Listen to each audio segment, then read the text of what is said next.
Sometimes, carrying a family name feels less like honor and more like a burden. The voice came out of the shadows, low and splintered, as if spoken more to the walls than to the world.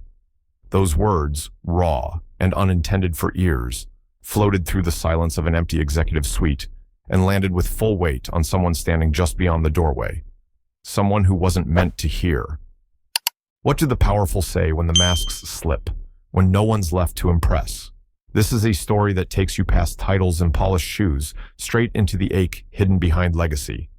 Before we pull back the curtain on what power looks like when it's cracking, don't forget to like and subscribe. Your support helps us share stories that heal, inspire, and remind us even the strong break, too. It happened late one night at Whitmore & Wells, a prestigious financial firm nestled in the heart of Boston. Emma Whitmore, a quiet 26-year-old staff accountant, had stayed behind, carefully adjusting figures in a spreadsheet no one but auditors would ever read. She was the kind of person who moved through offices like a breeze present, but rarely noticed. Muted sweaters, neat handwriting, never a raised voice in a meeting. Emma didn't come from influence. She earned her seat with numbers, not last names. The report was due first thing in the morning, and at Whitmore & Wells, excellence wasn't congratulated, it was demanded. At 9:17 p.m., she finally clicked save, rolled her neck to release the tension, and began packing up. That's when it happened. A loud, sharp sound, like glass meeting marble, echoed through the corridor, followed by something softer. A sound that caught in the throat, someone breaking.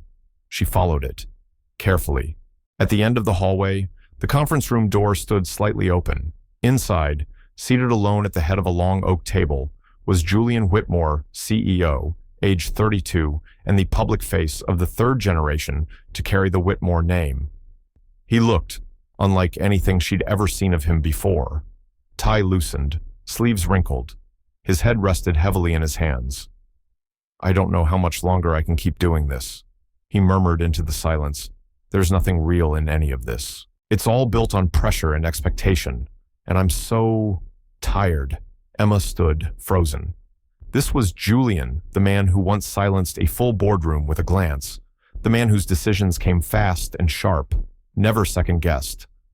But in that moment, he wasn't a tycoon. He wasn't a symbol. He was just someone unraveling. He looked like a man lost inside a role he never auditioned for. As Emma quietly stepped back from the half-open door, her mind spun in silent overdrive. She had seen something few ever glimpsed, the private unraveling of Julian Whitmore, and once seen, it couldn't be unseen. What she didn't yet realize was that moment, that accidental window into someone else's unfiltered truth, would soon shake her understanding of strength, illusion, and what it really means to be visible. The next morning, as Emma walked through the grand lobby of Whitmore & Wells, something inside her had changed. What once felt like a temple of prestige now seemed more like a carefully choreographed performance. Colleagues glided past her in tailored suits, faces taut with purpose, as if every movement was rehearsed. Were they all hiding, too? Then, across the polished floor, came Julian, composed, impeccable, untouchable.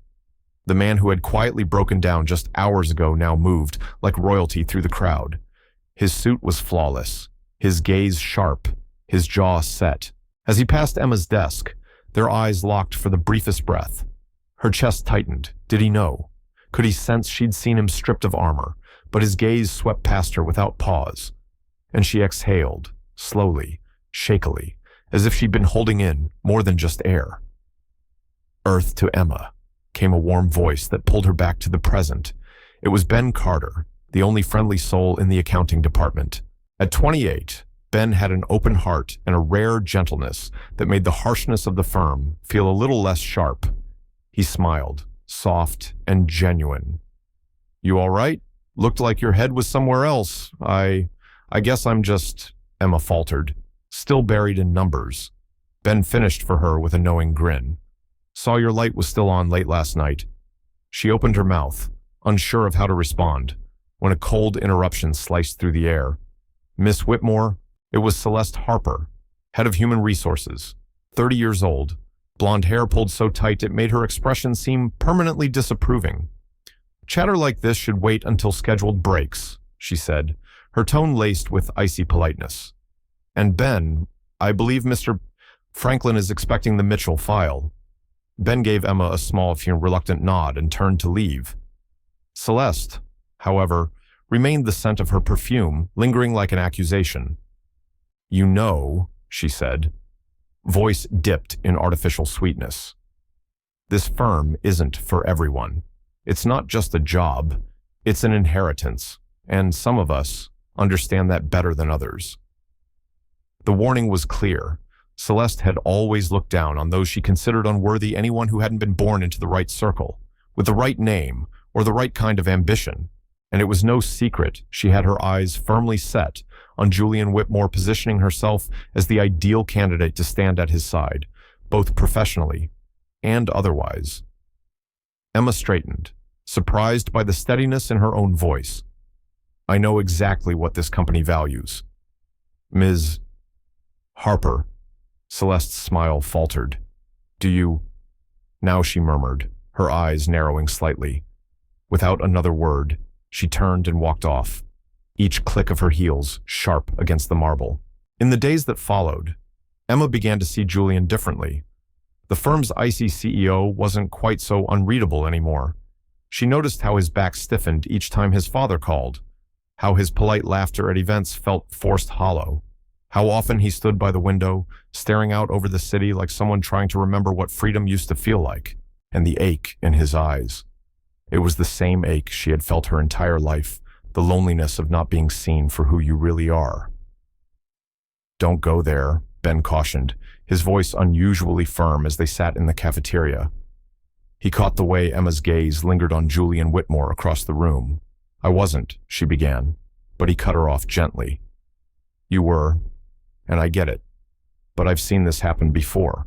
People get curious. They think they're seeing something real. Then they get too close. And it doesn't end well." He paused. "There are the Whitmores, and then there's the rest of us. That's how it's always been. That line isn't blurry. It's carved in stone." Emma wanted to dismiss it, to say he was overreacting, but the warning stuck. The following morning proved just how irrelevant warnings can be when fate intervenes. Julian Whitmore walked straight up to her desk. The hum of conversation in the open-plan office faded into stillness. "Miss Whitmore," he said coolly, "I need someone with sharp financial instincts for the Westbridge file. My office, 30 minutes. He didn't wait for a reply, just turned and walked off, leaving Emma staring after him, stunned as curious glances rippled through the floor. Across the room, Celeste Harper watched it unfold, her jaw clenched so tightly, her polished nails pressed into her palms. In that quiet, electric moment, unspoken lines were drawn. The Westbridge Initiative wasn't just another project. It was the project, a billion-dollar real estate gamble that could define or destroy Whitmore and Wells for decades to come. And now, Emma, a mid-level accountant with no pedigree, had been invited into its inner sanctum. On their first day working together, Julian had explained the decision in his signature crisp tone. "Your breakdown of the Madison portfolio was exceptional. You interpret numbers differently than most. You spot things others overlook." What he didn't say, but Emma instinctively understood, was that he needed someone unentangled in family allegiances, someone whose loyalties hadn't already been claimed. Their working relationship unfolded in layers. By day, Julian maintained his composed exterior, the executive every headline described, but after hours, as the city's glow replaced fluorescent light and the building emptied out, cracks appeared. His suit jacket would come off. His tie loosened, and in those still hours between spreadsheets and strategy, he let pieces of himself show. "My grandfather founded this firm during the Depression," he shared one night, his voice low as they studied a multi-year projection model.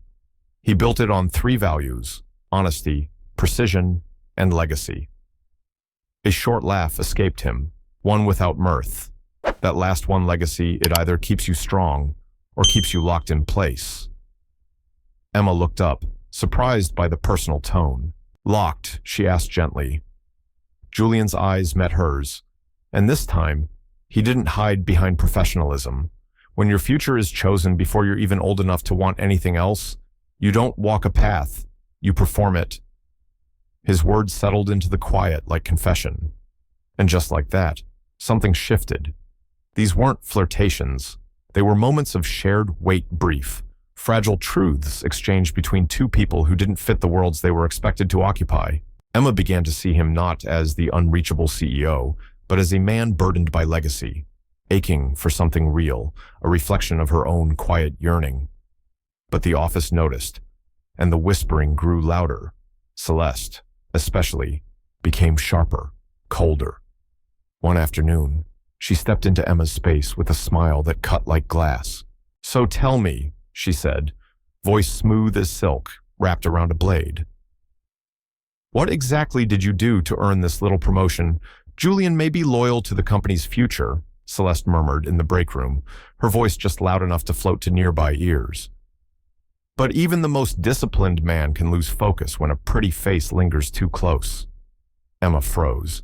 The suggestion burned cruel, calculated, and designed to sting. "I was asked to join the Westbridge team because of my qualifications," she replied calmly, though her throat was tightening.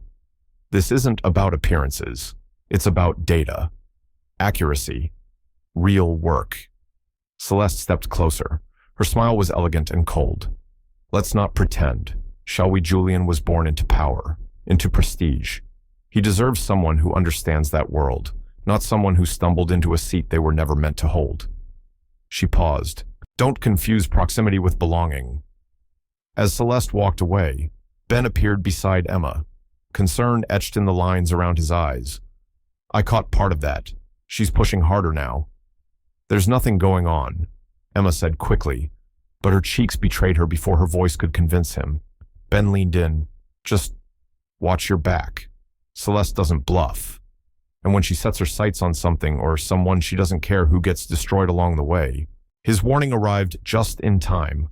Only days later, as the Westbridge presentation neared its final stage, Emma arrived at work and found two security officers waiting beside her desk. "Miss Whitmore," one of them said with grave formality, "you're needed in the boardroom." Now, the conference room, where million-dollar strategies were usually born, now felt like a courtroom. The board sat in tense silence along one side of the table. Julian sat at the head composed, unreadable, and at the front stood Celeste, armed with a folder and a practiced expression of regret. "Thank you for joining us," she said, her tone smooth and falsely polite. "This is an internal review concerning a breach of confidentiality in the Westbridge files." She handed documents to each board member, printed proof of something far more personal. "It appears Miss Whitmore accessed restricted financial materials and relayed sensitive data beyond the firm's firewall. These actions, if confirmed, would require immediate dismissal." Emma's heart thudded in her chest. "That's not possible," she said, voice low and steady. "I didn't do anything wrong." Celeste's gaze sharpened. "The system logs say otherwise. Downloads under your credentials, file access patterns, external contact points." She paused. "It's all here." Around the table, murmurs rose. Emma's eyes scanned the room and landed on Julian. He wouldn't meet her gaze, wouldn't speak, wouldn't defend. And in that silence, something inside her cracked wide open. She had believed there was something real, some kind of understanding, maybe even connection. But now, all she saw was indifference. "I'm done," she said, her voice firmer than she expected. "I know who I am. If this place can't see that, it's not where I belong." With trembling fingers but a lifted chin, she addressed the room one last time. "You'll have my resignation today, Mr. Whitmore." And with that, she turned, no longer waiting to be seen, no longer asking for space, just walking, one steady step at a time, away from the place she thought she'd wanted to succeed in, and from the man who, in the end, said nothing at all. Emma didn't cry in the boardroom. She didn't flinch or plead or let them see her fall apart. But the moment the elevator doors closed around her, sealing her off from the whispers and cold stares, the tears came, silently at first, then freely falling in the safety of solitude.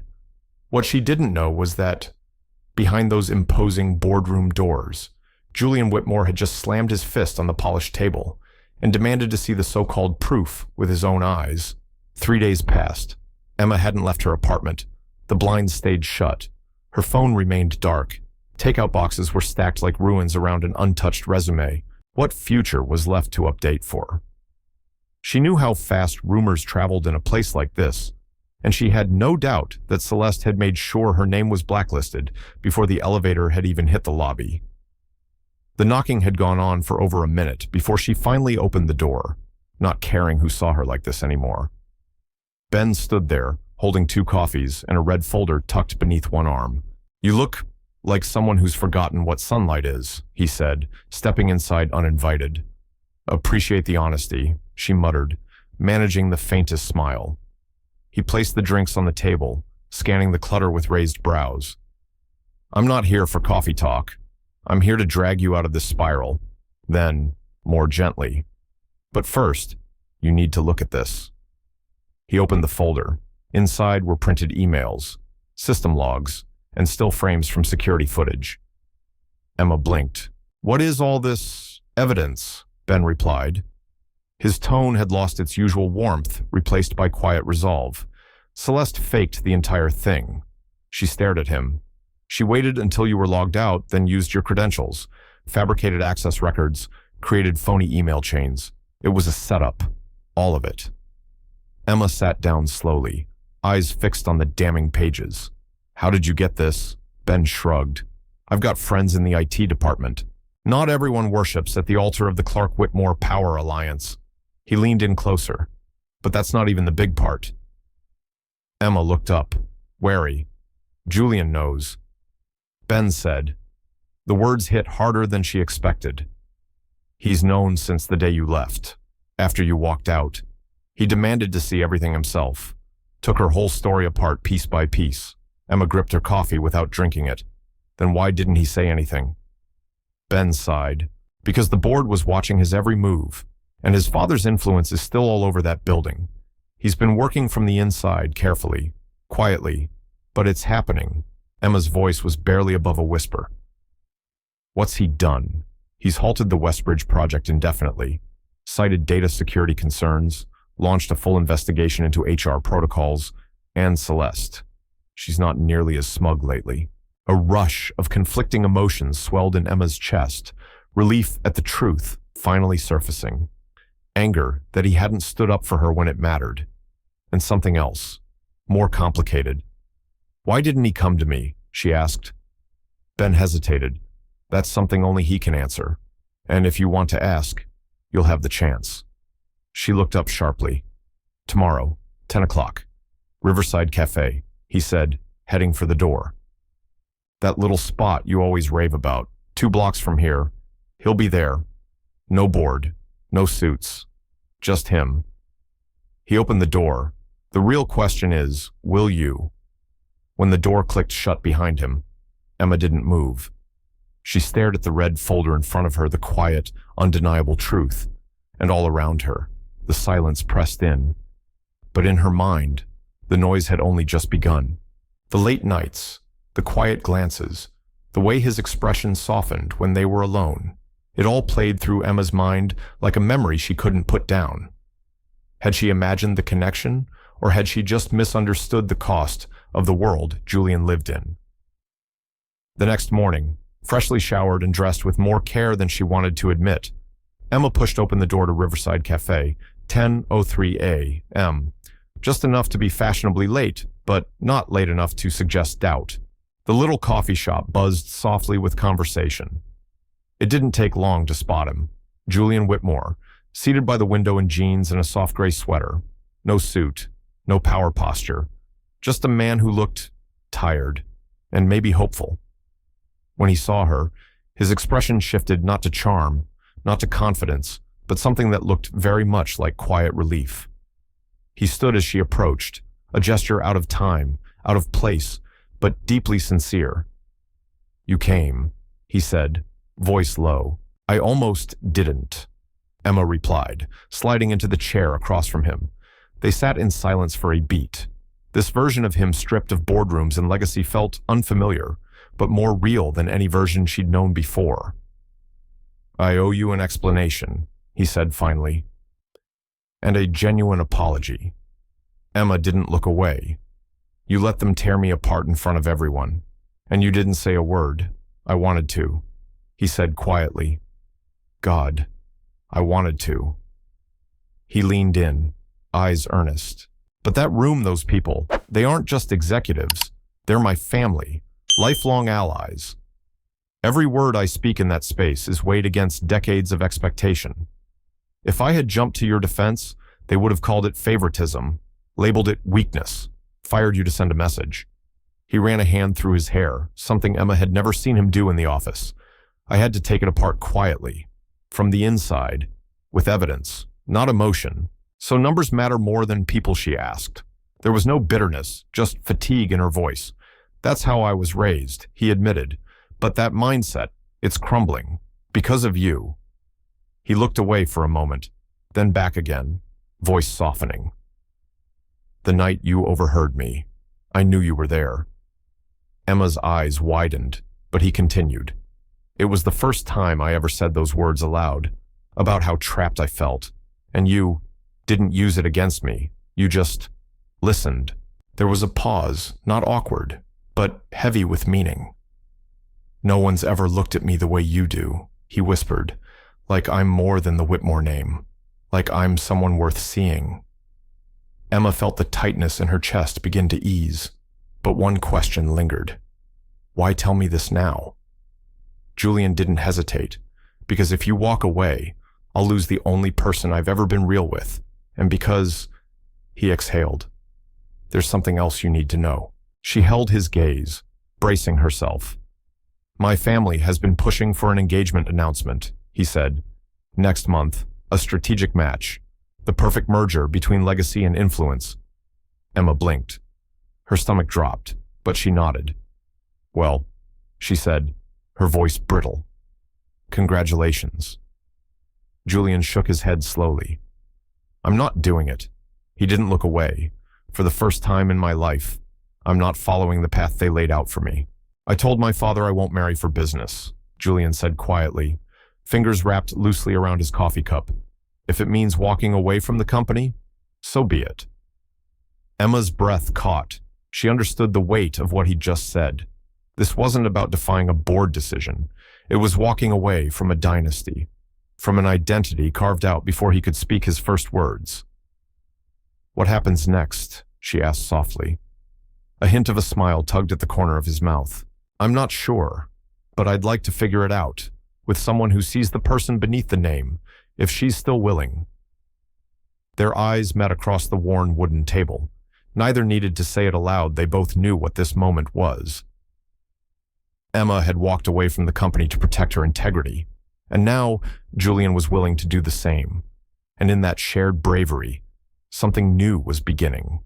Not a strategy, not a plan, but something gentle, real, something two guarded people were finally allowing themselves to feel. "I might know someone who's interested in that journey," Emma said, a small but genuine smile breaking through. "She's currently in between opportunities." Julian's laugh came easily this time, not polished, not practiced, just real. "You have no idea how long I've wanted to see you smile like that," he said. Then his expression shifted, sobering. "There's one more thing," he added. "I want you to come back to the firm." Emma's smile faded. "Julian, after everything." "Not as an assistant," he said quickly. "Something new, something you shape. I'm creating a department focused on community investment projects that actually matter. You'd lead it, report directly to the board, full independence." He leaned forward, eyes steady. "You've always seen more than numbers. You understand impact. And honestly, I think the company needs your voice now more than ever." Emma hesitated. "And Celeste?" "She's been relocated," Julian said calmly, "transferred to our London division. Not to punish her, but to give her space to build something without the politics. She's actually thriving there." Emma took a slow sip of her drink. The weight of his offer sat heavy between them, not because she didn't want it, but because it meant stepping into something unknown. Again, what would this role actually look like? Remember when I told you I wanted to start a foundation, create scholarships for kids who've never even dreamed of college, give back instead of just growing? His eyes lit up with conviction. Not control. I want to do it. For real. And I want you by my side, building it. Their conversation stretched on napkins filled with ideas, dreams written in ink between sips of coffee. And as they talked, something shifted. This wasn't about recovering reputations. It was about reimagining a legacy and turning privilege into purpose. It won't be easy, Emma warned. You're bored. Your family. They'll fight this. Let them, Julian replied without hesitation. For the first time, I'm not living for their approval. He looked at her, something unshakable in his gaze.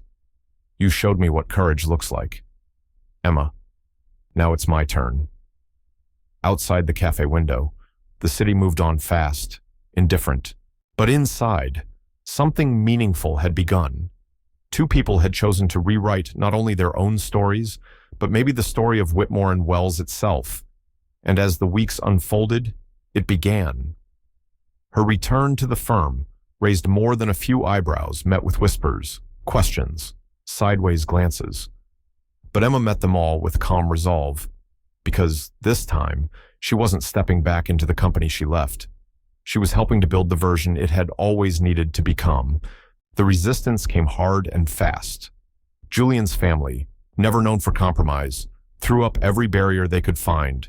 Behind closed doors, board members aligned with old money and older mindsets did everything in their power to slow him down. His father, furious at what he called a sentimental detour, even threatened to remove him from the CEO role entirely. But something had changed in Julian, something that no longer bowed to fear. He had discovered purpose, and once lit, that fire refused to dim.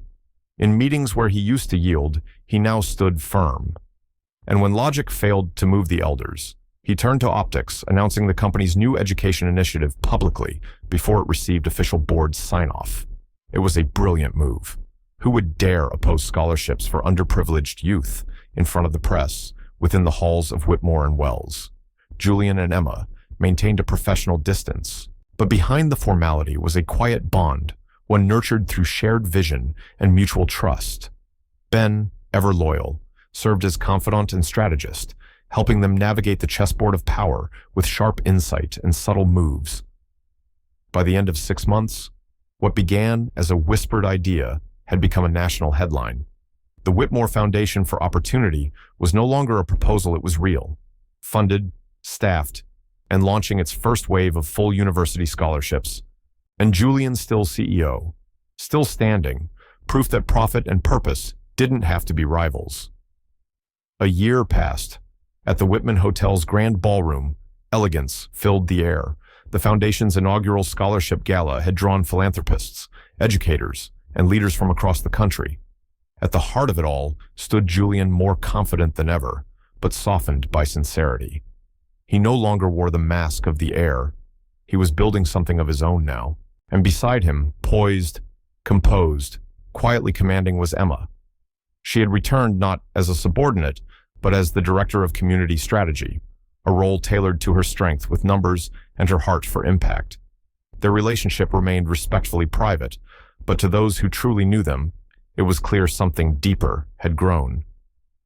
Ben approached with 2 glasses of champagne, a wide grin on his face. From blacklisted to brilliant, you should write a guidebook, he teased. Emma laughed, accepting the drink. I think most of the credit belongs to Julian. He's the one who took on a legacy. Maybe, Ben mused, but even legacy doesn't shift on its own. Someone had to light the fuse.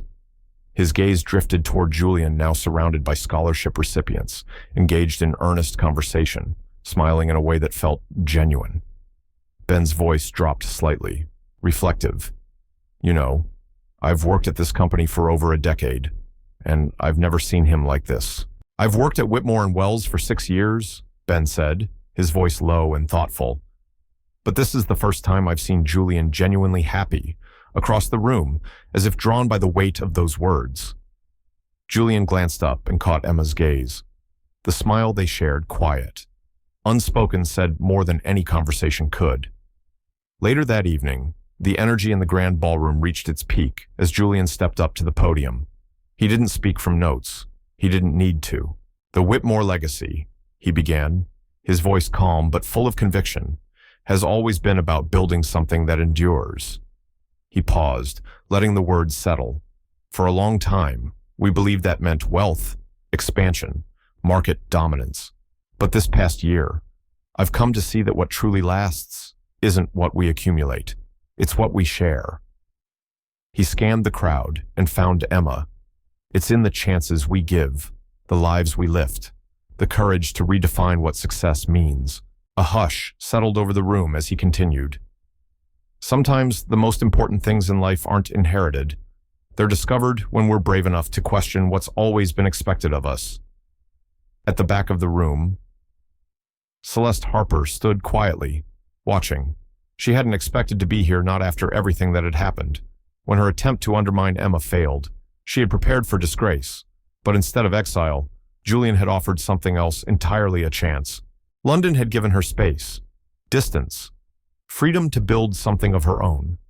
And now, watching Julian speak with such clarity, she recognized the emotion rising in her chest, not resentment, but understanding. Maybe they had both been boxed in by roles that never truly fit. As the formal program ended and guests began to mingle, Emma slipped away to the terrace. She needed a moment to breathe, to reflect. The New York skyline shimmered before her, the same skyline she used to stare at from Julian's office, back when everything had felt impossible. Now, it seemed to invite her forward.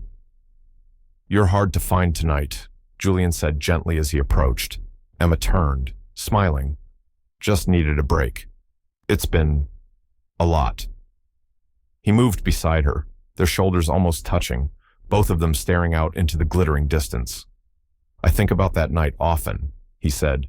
"The one where this all started. If you'd left 5 minutes earlier, or if I'd kept everything bottled in, or if I hadn't gone snooping down the hallway," Emma added with a soft laugh. He chuckled. "Thank God you did." In the months since, they had walked a careful line, keeping their bond private, their feelings contained. But tonight, something had shifted. "We actually did it," Emma said, her voice filled with awe. "The foundation, the scholarships. You made real everything you talked about that night. You made it real," she almost said. But before she could, Julian turned to her. "Our legacy," he corrected, his voice warm, his gaze steady. "This never would have happened without you." He paused, the moment stretching between them. "You didn't just listen to me that night. You saw me the man underneath the expectations, the one even I hadn't dared to acknowledge. You gave me the courage to become him." He moved slowly, giving her every opportunity to step back. But Emma didn't. When his hand reached out, hers found it instinctively, fingers intertwining like they had always belonged there. "I'm not asking to be just your colleague anymore," Julian said softly, "or your friend." "You don't have to," she whispered, her voice barely above the hush of the city breeze.